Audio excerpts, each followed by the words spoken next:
Well, a flight attendant who was a passenger aboard the Delta plane that crashed at Pearson Airport in February accuses the airline of using an inexperienced pilot. Yeah, it's part of a new lawsuit, a multi-million-dollar lawsuit we're learning about today. For more on the claims, let's bring in CB24's Lindsay Biscaia. Lindsay. And Delta Airlines has faced many lawsuits over the last couple of months, Lena and Bakari. I think we can all remember the crash we're talking about here. Back in February at Pearson Airport, remember this image where the plane crashed and then flipped over onto its roof.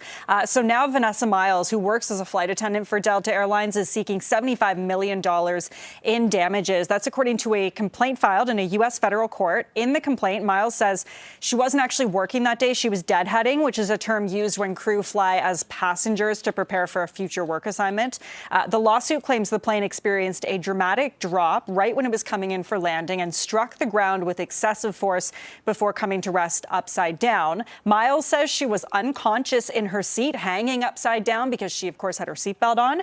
And the filing also claims she was soaked in jet fuel. She had to unclip herself once she came to and get out. And then the suit states that the plane actually exploded about 2 minutes after she got out. Now, Miles in this claim also says she sustained a number of different injuries. So we're talking about a fractured left shoulder, a traumatic brain injury, post-concussion syndrome, knee injuries, back injuries, depression, anxiety, and PTSD. And the lawsuit also claims that the accident was caused in part by the defendants knowingly assigning an inexperienced and inadequately trained pilot to operate the flight. And it says it demonstrated a reckless disregard for passenger safety in pursuit of operational efficiency. Now, we did speak with our aviation specialist, John Graddick, today. He says that that might not really be something that will come to because the pilot in question here was trained. But the claim also alleges that the airline failed to properly maintain the aircraft's landing gear and related systems and failed to have adequate emergency response procedures in place. And John Graddick tells us today that that actually may have legs to stand on. Take a listen.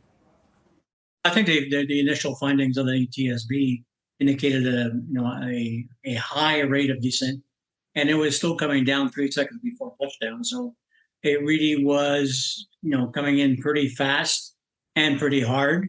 And the nose, I think they were saying, wasn't in the right pitch position for landing. So there was a couple of things about aircraft handling towards landing that are questionable, and the TSB will be looking at those as well.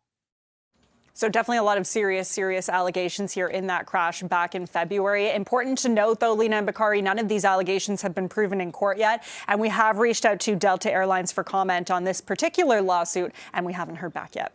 Back to you. Okay, joining us live from the newsroom, CB24's Lindsay Biscaia. Lindsay, thank you.